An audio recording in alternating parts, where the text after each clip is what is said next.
For our next presenter will be Donna Nuzzi, and Donna will be talking about disaster preparedness and how we may, in fact, take the CERT class. So Donna, would you like to come on? Well, thank you for this opportunity, and I especially want to thank Rick Drew. He's become the poster child for the CERT program, and he even had his wife take it. And so I know a few other people here have taken the program. So while Alan brings up this, my PowerPoint, we'll be able to get started. Again, I'm Donna Nuzzi, the Emergency Services Supervisor for the City of Santa Clarita. And I'm going to tell you about the CERT program. And while we're talking about it, some of the things that we discuss and that you learn about in the class, and some practical skills that actually go on. First of all, I want to share with you that the program is community emergency response training / team. All right? And I really emphasize community because this program truly is community. Our instructors, this is a partnership with LA County Fire. They're our instructors. But also a part of this program is CHP, is our Sheriff's Department. We have volunteers from the Boy Scouts, the Girl Scouts, the schools, the churches, the Master's College, the William S. Hart School District, who let us use their facilities. So truly it represents what the community is of Santa Clarita. I'm very proud that our whole community really connects to this. And just for some history, we've been doing this program in Santa Clarita since 1997. And it's a national program. And it's not just about disaster preparedness. It's basically a program to teach you how to organize the chaos when disaster occurs. You know, the first slide said, be ready, be resilient. And that's really, truly what we want you to try to learn, to be able to cope, to be able to repair, to come back, all right? A disaster is a disaster, and it's not going to be easy. But how we deal with it is going to help us connect our community and help us come back to normalcy after any disaster. And up here have some photos of the program in action with our LA County firefighters. In fact, one of these was a drill that Rick actually participated in up at the Del Val training facility up off of in Val Verde. But what you see here are the participants who have taken the program. It's a 21-hour program. It's a FEMA-based program. This program actually started in 1985 by LA City Fire. Some firefighters were down in Mexico on the 1985 earthquake and saw what was going on down there, people wanting to help after that disaster. And they came back with, you know what, we need to come up with something because California, we have earthquakes. We need to do something. And was born out of LA City Fire, the CERT program. Can you go on to the next one? The course itself covers disaster preparedness, which I'm going to touch upon today, also fire safety, utility control, disaster medical operations, and many people think that this is first aid and CPR. You don't come to this class to take a CPR class. We do not teach CPR. This is all about learning how to do what's called triage, French word for sorting, and then how you're going to handle the next step in managing injured people. And you learn a little bit in some wound care and bandaging and things like that. But if you want a comprehensive first aid class, I recommend you take an American Red Cross first aid class. Another part of it is light search and rescue. And we're not here to make you Ricky Rambo. Some basic common sense. It's all about your safety first. And then once you're safe, hopefully you could help your neighbor, your family, and so on. Then about what the organization is about. How do we come together? In the fire world, law world, and how we operate in the city in emergencies is with the incident command system.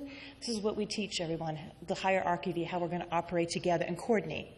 Then psychological first aid, formerly known as disaster psychology. All right, and how are we going to cope? How can we talk to someone who's just been traumatized? How are we going to extend that kindness and manage that and deal with that? And then since our post-9/11 world, terrorism. As far as the objectives, we want to, when you're taking the class, identify what your role is going to be. And it's going to be about you, your family, wherever you are at that immediate time, and how you're going to be able to respond. I'm going to talk about the hazards of our community, all right, and how it affects the people, okay, how it affects the environment, what's going to happen to our infrastructure, And I'm sure, as we all know, we're not strangers to disasters in Santa Clarita. And then how are we going to actually prepare and take control and organize? Disasters happen, and one of the biggest things about them, most of the times, they're unexpected, all right? That's the big trauma, the unexpected occurrence. And then the other big element to disaster and emergency is that our first responder personnel are going to be overwhelmed.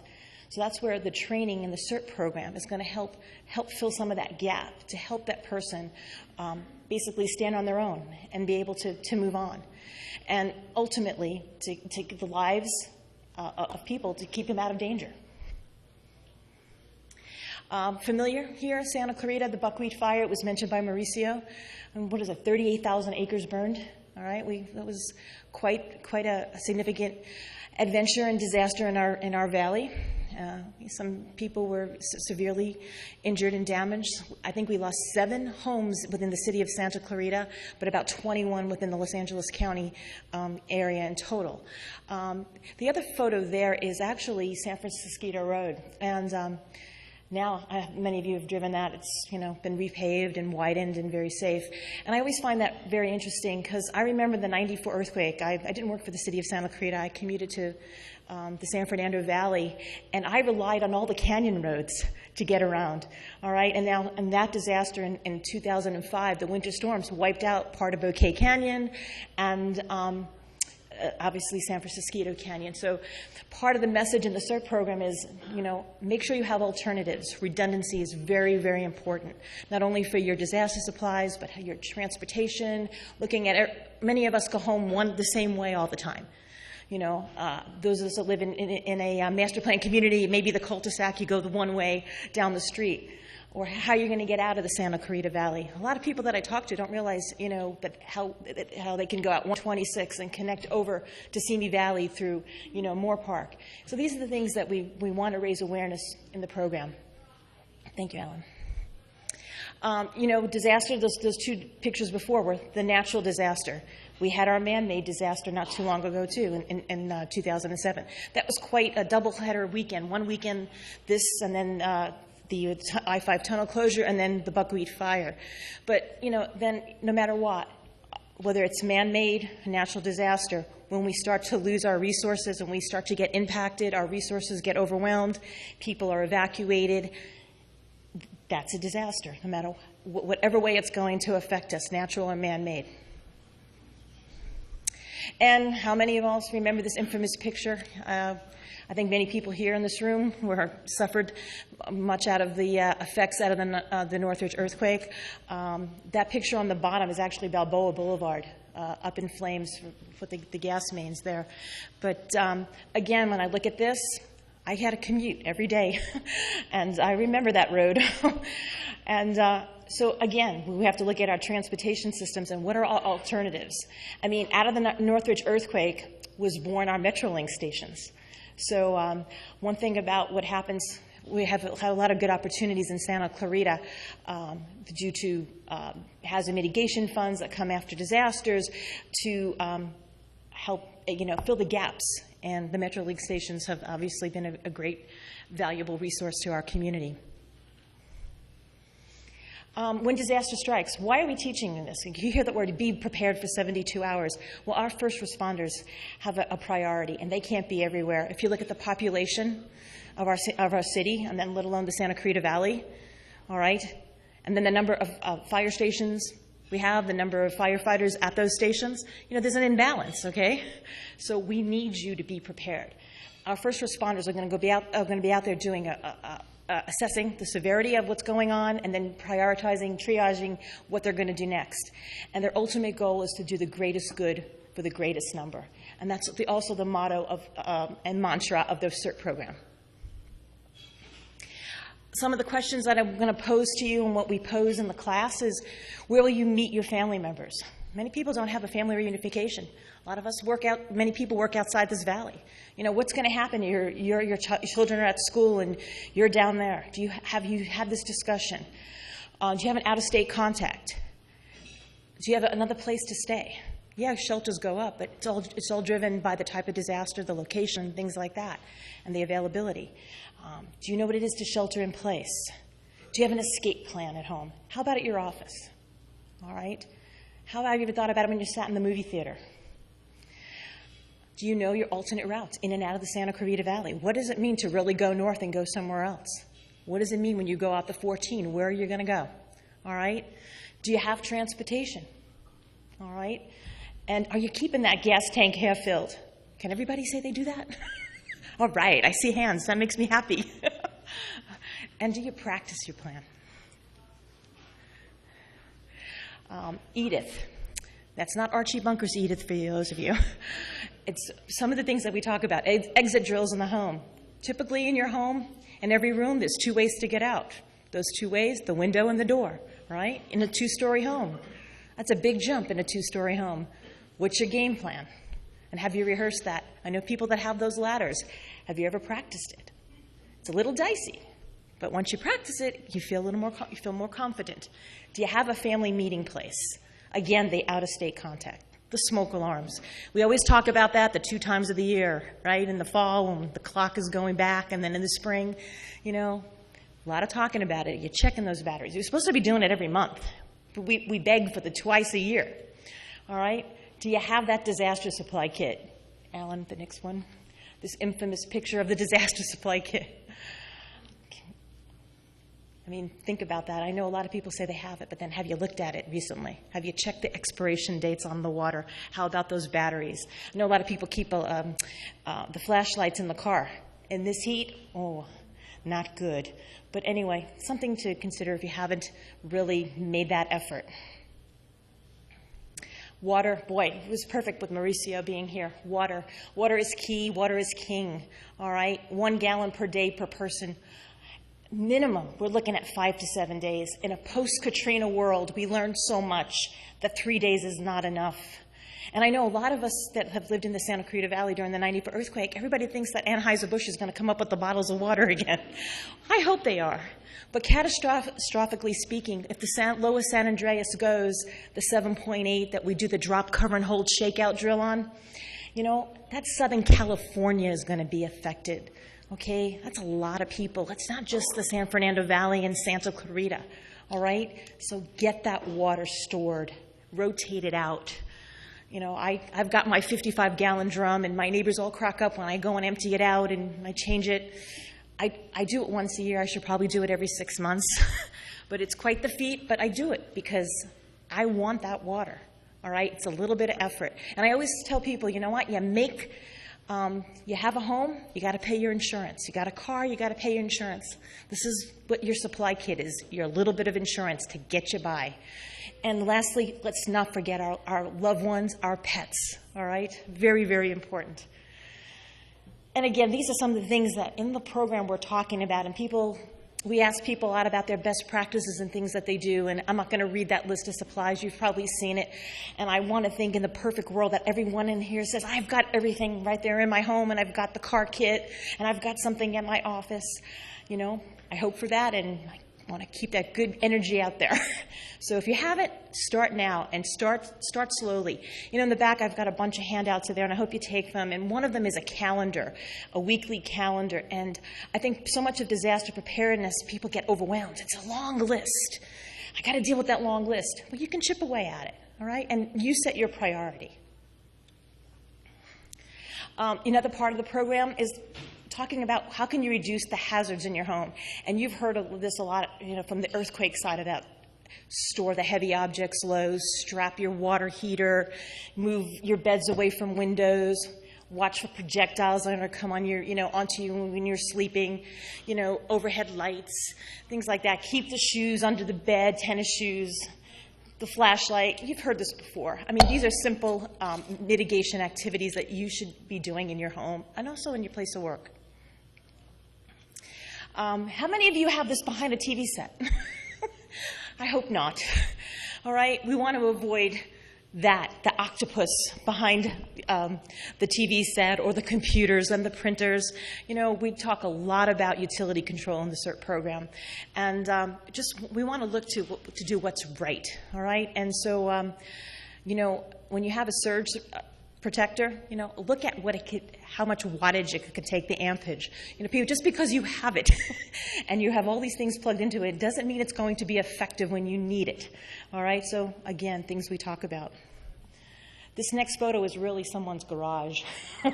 All right, and I like to think maybe it had to be during the holidays. You know, that's one thing that I say with the invention of during the holiday lights with the LED lights, at least you could plug more in and not hopefully have a fire now. But again, someone's garage. If your garage looks like that, that might be something you want to take a moment on and reflect and take action on. Utility shut off, whether it's your electricity, gas, water, know how to do it. And just the tip right now, the big breaker first, then the small ones. Then obviously when you got to put it back on, the big breaker first. All right? People ask too, like, should I do it after the earthquake when the power's out? Yeah, make sure you go out and do that. And I think the biggest part here, especially in your family preparedness, if your children are old enough, grandchildren old enough, talk about it, show them. Show them the gas main, the water main, because they could potentially be at home, or you could be injured. You know, if they have that ability, you know, go ahead and discuss it with them and teach them. Just as an example here of shutting off a gas meter, it's a quarter of a turn. And I have to tell you, our gas company, the Southern California Gas Company, they're wonderful about this. You might want to just get a wrench and see if you could nudge the gas meter a little bit. If you can't, I would recommend that you call them and have them look at it, because you should be able to move it a little. And if you have to shut it off, it's a quarter of a turn. Again, keeping a wrench tied to your gas meter, real important. And for people who live in multiple dwelling units, you know, this is the time to really know where that is. Even if you could just let the first responders help them, guide them to that area if there's an event in your area, it really makes a big difference. Just that little bit of knowledge is very important. The water shut off, again, Mauricio here. I could tell you that the water companies don't like it when you shut it off from the street in the main, because if you break it, you get the bill. So at least know where it is from your house and make it accessible. I know myself, I have it identified and labeled. You know, real simple. Doesn't take a lot of effort. Again, in the class, these are the things that we talk about, and we hear all the wonderful stories that people have to share. Access and functional needs, our special needs community, very, very important. Whether you have a mobility issue, a hearing, visually impaired, you don't have transportation, can't communicate, you really need to make sure that you as an individual have a plan. And that the first part of that is reaching out to those who can help you. Not only your family members, but friends, your neighbors. And I work a lot with a lot of people in the Bouquet Canyon apartments, the senior communities, and it's like, who's your buddy? You know, who can help you? And it's really important to establish a support team. And very, very important that that you are honest to let people know that, you know, I'm going to need some assistance. And on the reciprocal side, that person helping, being able to do what you can for that individual to get them through. Mentioned the buckwheat fire, wildland fire preparedness. You know, with LA County Fire teaching it, I have to tell you, and I'm sure Rick could validate that, the stories that our firefighters share and what happens on the line, and why when they tell you it's an evacuation order, why they need you to do that, and how important it is. You know, just from the personal level of preparedness, if you live in an area where there's brush clearance is needed, please take heed to that. So important. And even from palm fronds on trees, very, very important. You know, Mauricio being here again, looking at your landscape design, very, very important. Making sure you're trimming your trees that are over your rooftops. And reciprocally on that too, when it gets time with the cool weather and the leaves in the trees, making sure those rain gutters are clear. Whenever that rain comes, when it usually comes, we get a good share of it. Another part of the preparedness that we talk about too is what are we going to do with all our important documentation? And in our technological world today, you know, we could store it online and we got it on our flash drives and things like that, but the whole idea is to take the step to do it. And lastly on that, no matter what, on any evacuation, you have animals, how are you getting your animals out? You know, very important, whether we're talking to the cat, the dog, the horse trailer. Very, very, very important. I was sharing with some gentlemen earlier. I remember on the buckwheat fire encountering a gentleman at the shopping center at Rattlers, when Rattlers was at the shopping center off of Soledad. He had his boa constrictor in a pillowcase. He had evacuated.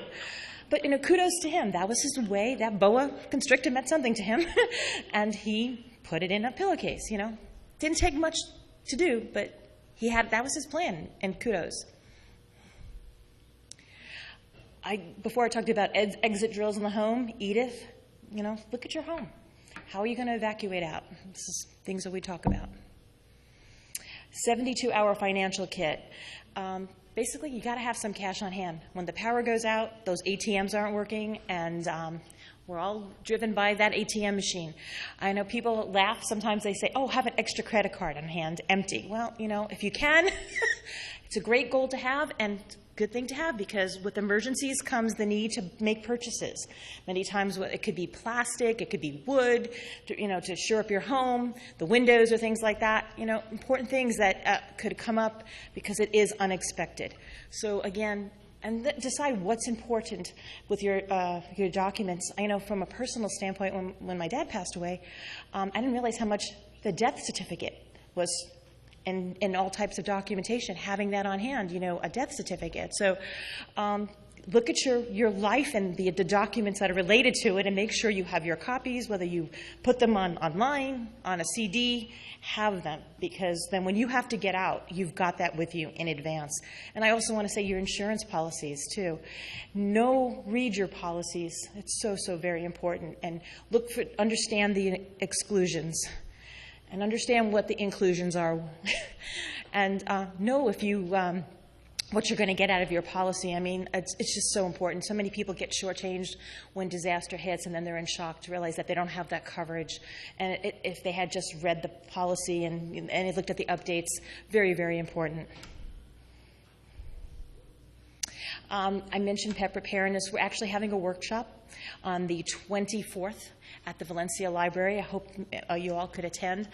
The partners in this are going to be Animal Care and Control, Animal Response and Rescue Coalition, and Urban Star Training. So not only do we talk about preparedness, we're also talking about the behavior of the animal. How do you get that animal who's been traumatized to get into a crate or get into the car? What are they going to do if they wind up at a pet shelter? So we deal with all the aspects of the animal, and also there'll be a great takeaway there too for all attendees. But we've done this program now 4 times, and it's been very well received. So I hope all of you can make it. And then here's just some things for our pets I just wanted to throw out there. One of the most important things that I actually learned is you should make sure you have a picture of your pet with you in the picture. Very, very important. It really helps in identification. And for those of you that have dogs, cats, that have the chip, please remember that chip is not a GPS unit, okay?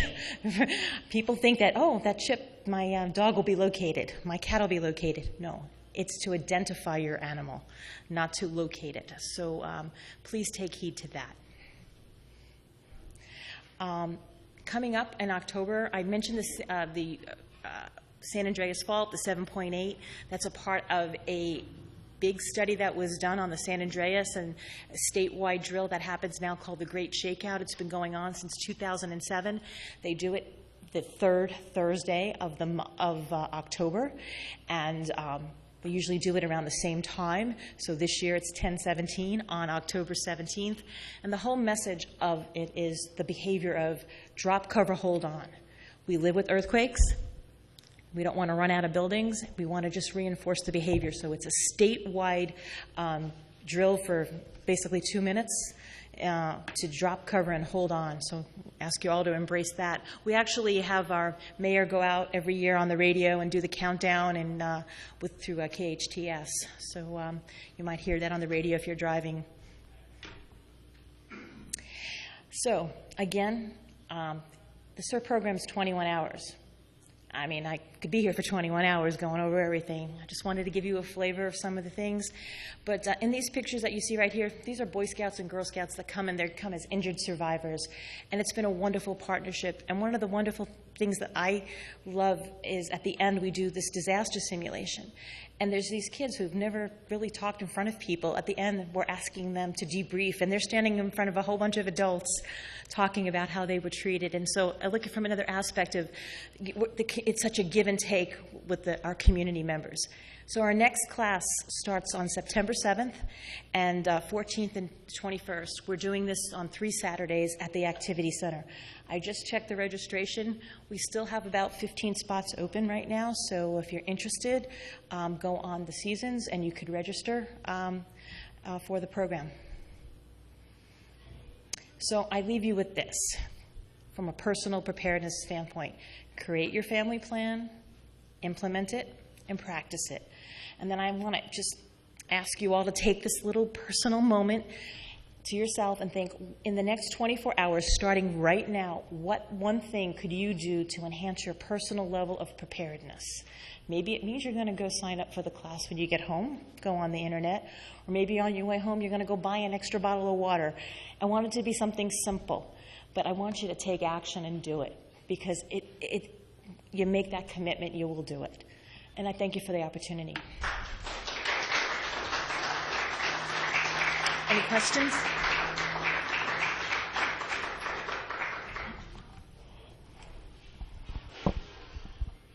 I was wondering if the city could get involved to see what can be done about the safety in our big box stores locally, like Home Depot, Lowe's, and the membership club, where the tons of merchandise are higher than this ceiling.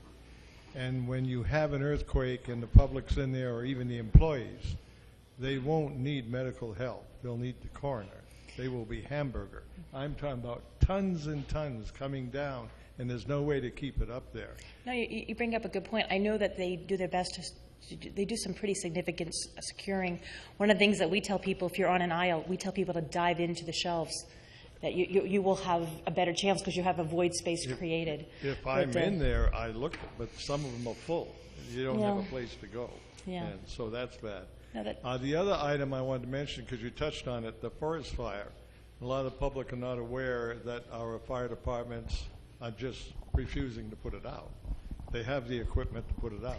Airborne tanker equipment will put the fire out in less than 2 hours, and they will not call them in. We even have military firefighting equipment sitting on the ground in San Bernardino, Colorado. It's all connected with the Air Force Reserve. C-130s that are designed to fly in canyons. They got 8 propellers, 8-blade propellers. They're all weather, through smoke, nighttime, whatever. If they would call this equipment in within the first 2 hours, the fires would not have to burn until they reach the ocean or it rains. If you watch the news, you see either the humidity went up or it rained or it reached the ocean or whatever. No one's putting the fires out.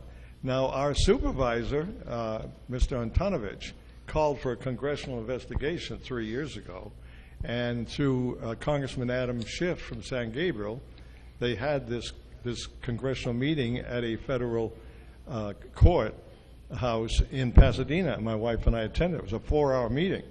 And in our state here, we have the county fire department, and we have CAL FIRE, right, and we have the U.S. Forest Service. And usually U.S. Forest Service eventually, or very soon, is going to be in charge. And they're the ones that won't call anything in. CAL FIRE has the authority to call the airborne tankers. They won't. They like their little helicopters with a teaspoon of water. And when they do call in the tankers, they require them to carry this hazardous fire retardant. And if you watch closely on TV, they don't drop it on the fire. They drop it in front of the fire. You know, it's really out of my purview to talk about, LA County Fire, the CAL FIRE. I just know from the standpoint when we've got a fire happening within our city and it's on LA County, they're putting everything on it. Oh, I mean, we're very fortunate. LA County Fire jumps on it right away. I really couldn't speak to their procedures. I'm not asking you CAL to FIRE. speak to it. I'm asking, can the city support, like Mr. Antonovich and others, to do something about it and break the log jam that we have? And the comment sometimes by them is, oh, we couldn't afford to bring them in. Then later they tell you the fire cost $30 million. Well, the $30 million was all the troops they got out there in overtime and all that, but they aren't putting the fire out. Right. And that's the bottom line when you read all these fires. No home should have to burn. None should have to burn. I think that's a crime. And I thought maybe the city could get behind something like that and push for it. Something I could take back, Ed. Be happy to for you. Well, good evening, Donna. That was an outstanding presentation, and this is a cliche that's often used. It applies here. Your presentation was a lifesaver.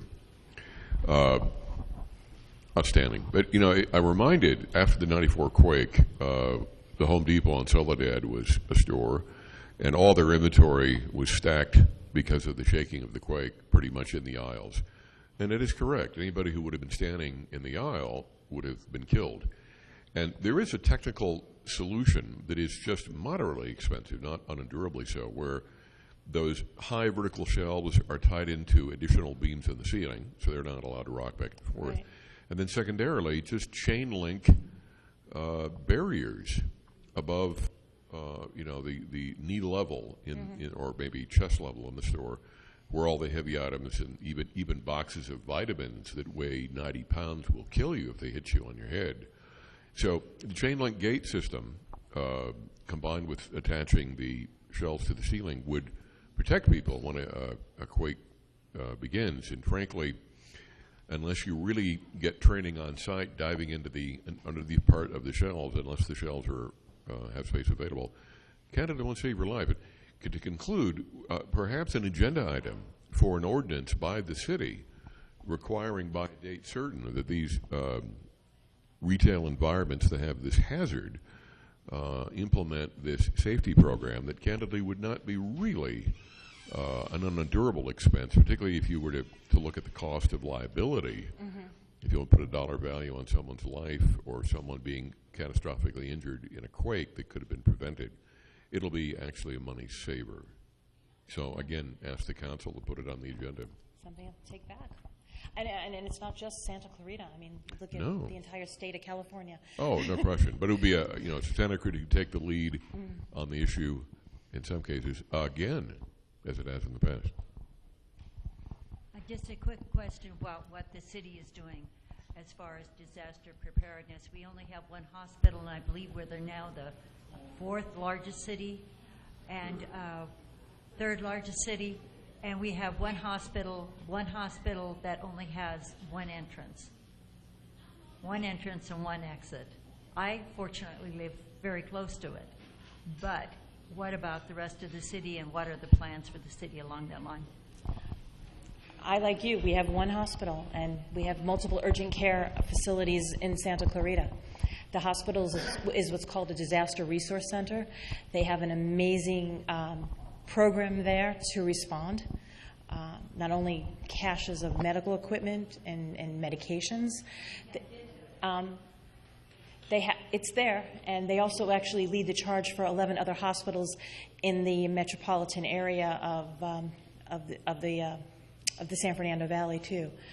But beyond that, Thank you.